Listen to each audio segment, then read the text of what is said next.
So with every video I do, I generally put a bunch of rings for the reveal shot. Look at these nice rings, all sorts of different styles, but as soon as I turn my hand over to photograph, you can't see them. So I try to find rings that are nice and small that fit up into this area, like these ones. Yeah, just nice, like little tiny ones, right? Like I like them to fit into this zone, like this kind of thing, right? So if they sit in here, then when I turn it over, you can see them and you can see the rings with the fingers. I can find some small ones, but I thought how fun would it be to make my own rings? So that's what we're gonna do. I have been wanting to do this for years, make my own ring. And today I get to do it. And I've got a ton of glitters that I'm sort of testing to see which ones that I want. The biggest decision is deciding what color scheme to go with. The warm tones like the oranges and yellows, or more of cool and blue. So if I was to go with some blue tones, maybe some green tones mixed with some blue tones, and this one. Those are really pretty. What a great color scheme, right? So there's that. Then there is this kind of moody, maybe throw a little pink, little gold, get rid of the pink, maybe some more coral. That's beautiful too. What do you think, Cameraman? More warm or more blue-green? Well, you know me, I like blue-green. I know. We do that all the time. We do that a lot, don't we? I'd go warm. Okay, let's just do that. This is how I'm gonna make me ring. I'm gonna pour the glitters out first. Just sort of scoop it.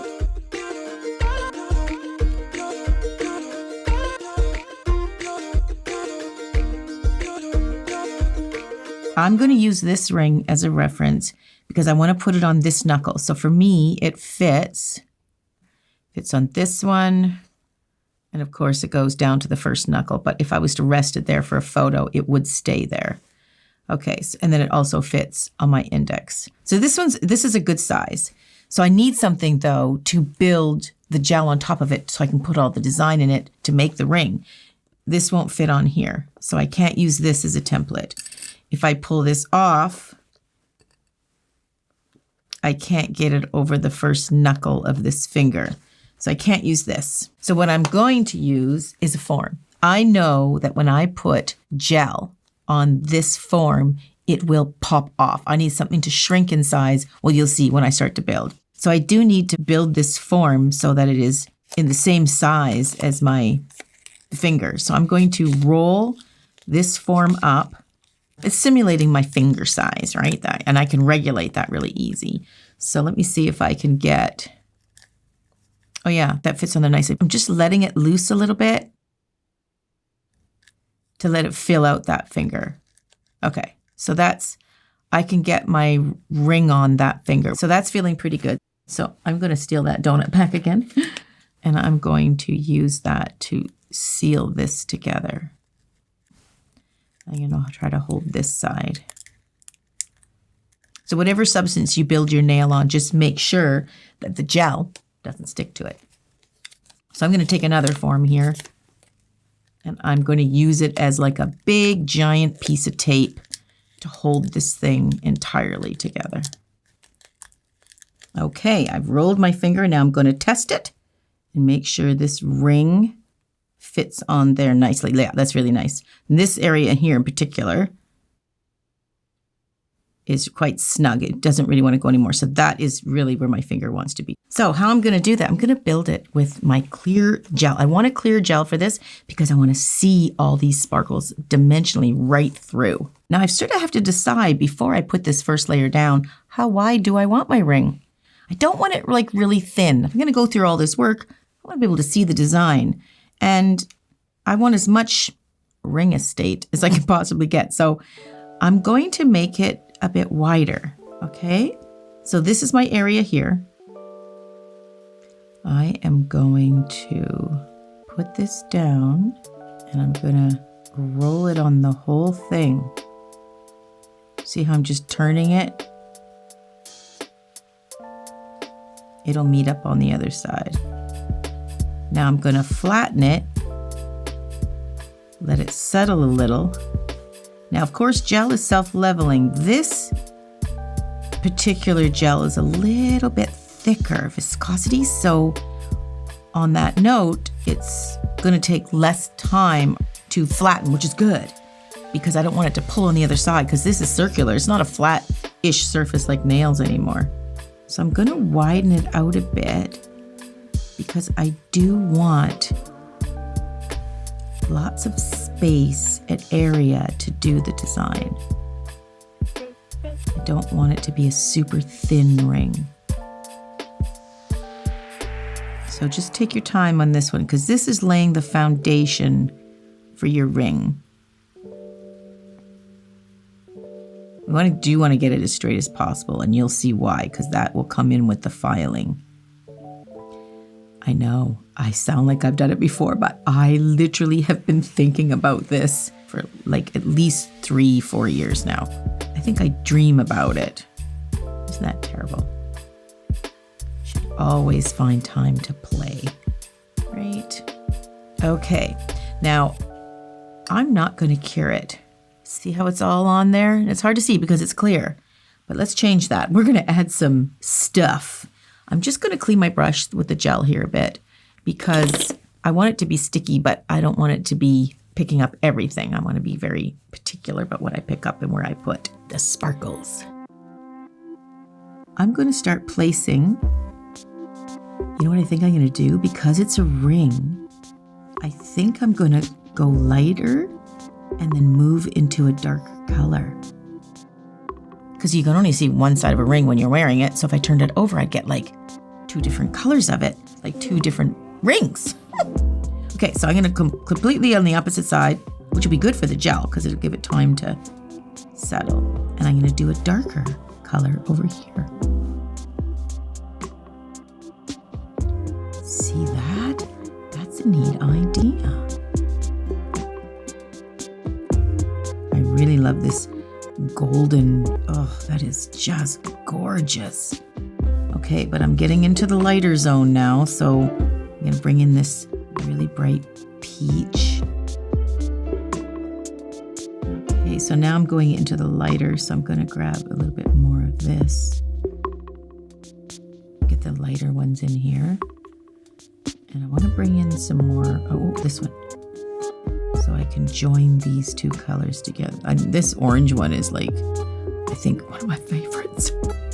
Get that golden one in there. I may need to do another layer of the gel so I can get some more dimension. I might do that. Okay, so that's looking pretty decent. So here's what I'm gonna do. I was thinking about this intensely, about curing it all the way around, because usually when you put your hand into the light, you just rest it and you don't cure the bottom side. But this, I need to cure this all the way around. So I'm putting it on my brush and I'm going to spin it. Okay, so I'm going to go inside my lamp and I'm going to turn it like a rotisserie. I'm just gently turning. I don't know if you can see that. I could move much slower, but I'm just making sure that it's positioned right. And so I could just slowly turn it so that the gel is being cured all the way around. Great science mind at work here. I'm going to do another layer because I do want to get some more glitter and get some more intensity, but you can see what I've done, right? So I got the red and golds over here, getting into a bit of gold, and then the lighter colored peach, and then I'm going back into the gold again. So I'm going to put another layer on so I can make the intensity of, especially the light colors. They're not as strong.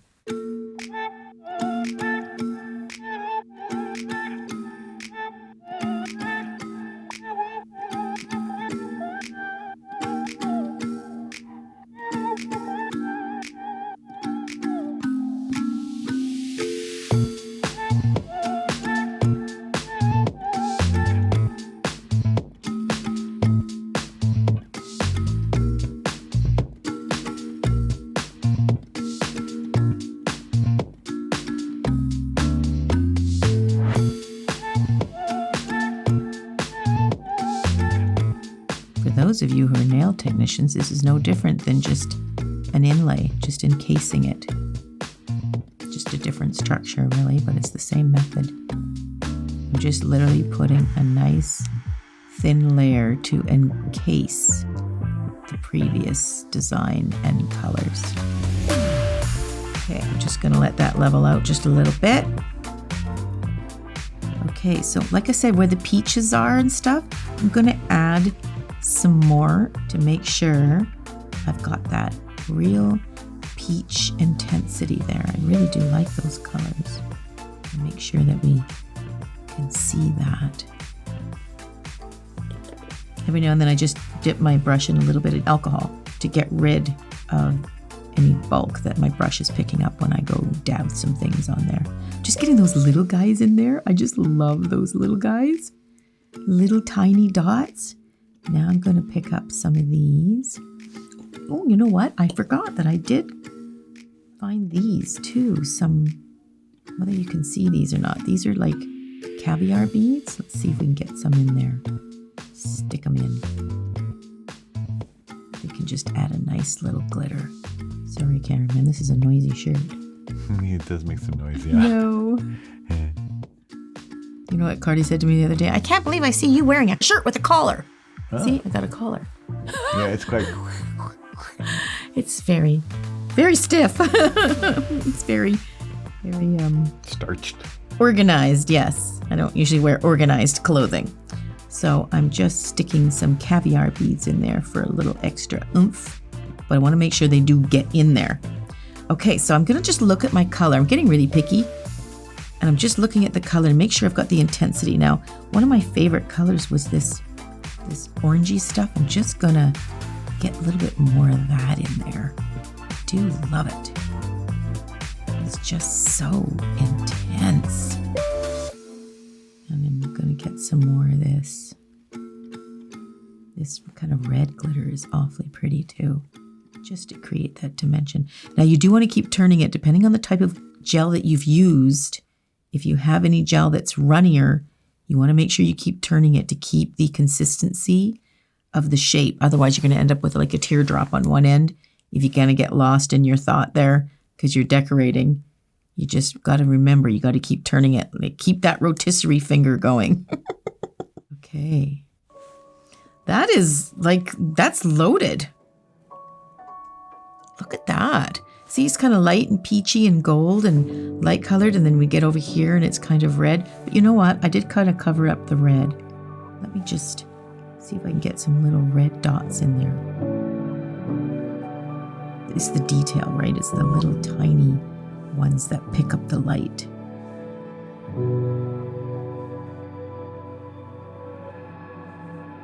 And I'm going to make sure I don't cover. I'm going to put a big red one right there. That's what it needed. And maybe a gold one right there. Yeah. Okay. Me happy. So I'm just going to make sure if you just look at, you can sort of see, if you turn it really slow and you look at the top side of it, if you got any bumps coming up, that means that you were just hanging there a little too long in one little spot, and just let it settle for a minute. And then keep rolling it. Make sure you've got the heights that you want. I like that. Oh, I like it. Okay, so I'm going to stick it on my rotisserie, and I am going to cure it, and I'm going to keep turning it to make sure it's being cured all the way through. Okay, now I'm just going to put one more clump of clear all the way around to seal the design, just like an inlay on a finger, and then we're going to file. You know, a lot of nail technicians or ring makers have two brushes, one for glitter and one for non-glitter, whether it's acrylic or gel or hybrid gel, whatever you're using. It's a good idea. I started off trying to be very organized to do that, but I'm not a terribly organized person, so I got confused which one was the glitter and which one wasn't. And then I ended up getting glitter in both of them, and then I couldn't identify even that small task. So if you filed this before you put this last little bloop on, you would literally file your last glitter right off. So I want to make sure that this is thick enough. I can always file away, but if I don't make it thick enough, I don't want to file my glitter away. So make sure you get a really good amount. Always better to have too much and file it off. I believe this with nails too. You're better to have too much and file it off than not enough and then file through your design. That's a headache.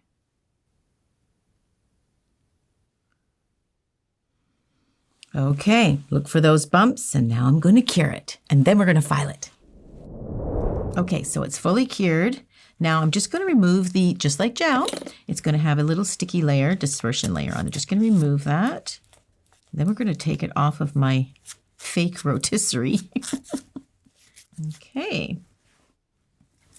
Okay, so the best way to do this, just like with even nails, you just make the form smaller. So I'm just pinching it in, and I'm going to pinch it in, and it just becomes small, and you can just take it right off. So there we have my little ring. Now, of course, that's pretty rough, so we need to file it. But it does fit. Look at, oh yeah, there's a sticky dispersion layer on the inside too. Let me just get rid of that. Okay, so I don't need my gel. I'm going to always cover your gel up and get rid of your sparkles. We don't need those. But here we go. I didn't have my files on the table, so I'm going to use a coarse file. And actually, I've been thinking about this too. How would you file it? How awkward. It's the easiest little thing to file. Watch this. So I'm just getting rid of the dispersion on the inside. Okay, watch this. I've been thinking about this. I hope it works. Okay. Just place your ring on your file and just hold it. And then just go back and forth. Just like with nails. All the high points will level out the low points, and then you're going to have a nice clean edge. Okay. See, look at that. See how fine that is? Like, isn't that like even? Look at the other side. Look how rough and bumpy that is, right? So we're going to flip it over. And of course, the more you do it, the thinner it'll get. So I don't want it to be uneven. So now I'm just going to sort of spot do it. And just check all over it.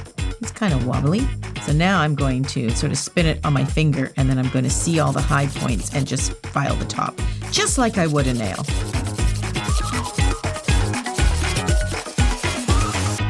And this is just depending on how picky you really want to get.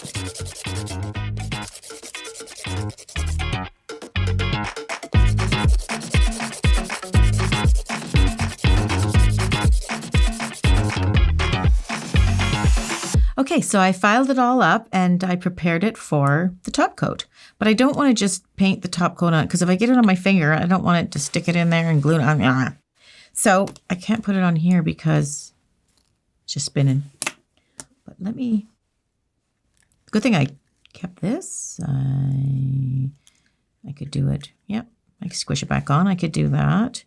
But the same thing, if I paint this on here and I spill it on there, you know what? I'm just gonna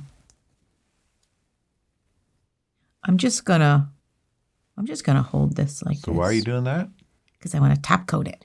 Right. And inside and out, so and on the sides. So it'd be painted, it would stick then in the well, lap if it's stuck on, yeah, right. I could stick on the paper, but then I have an edge I have to file off. Right. This has to be completely intact, no edges happening, none of that nonsense. Right. So I'm just going to paint this now. Just want to give it just a top coat. That's all we're doing here. But I do want to paint the inside too, because that'll help give the nice glitter look. So I'm going to paint the inside first, actually, and I'll tell you why. So I can do this sideways motion.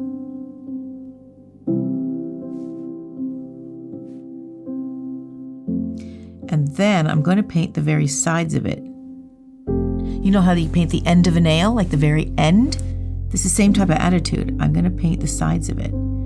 So by painting the insides first, if it's kind of gathered any bulk on the edge there, I can sort of wipe it away. I mean, this, you probably wouldn't even see if I painted this, so. And then I'm going to do the top side last.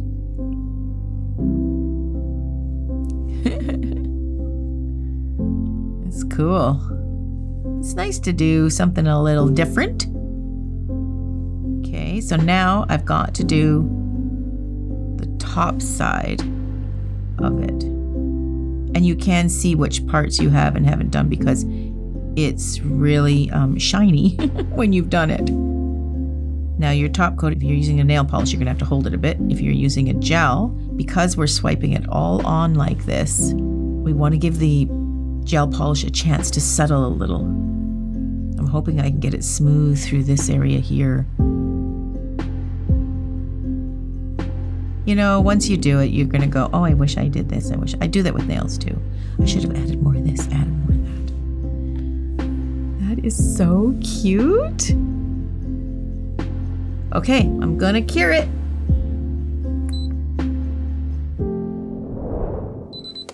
Okay. Oh, look at that. Oh, that is so cute. And I've got like a darker gold and reds, and then flip it. And I've got like peach and golds and the lighter colors. I know this is weird, but I think we should do reveal shots. What do you think, Cameraman? Let's do that. That's so cute.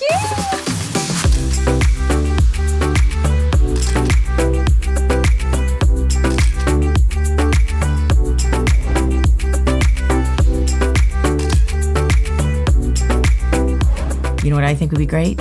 Nails to match. That's going to be my next video. Thanks for watching.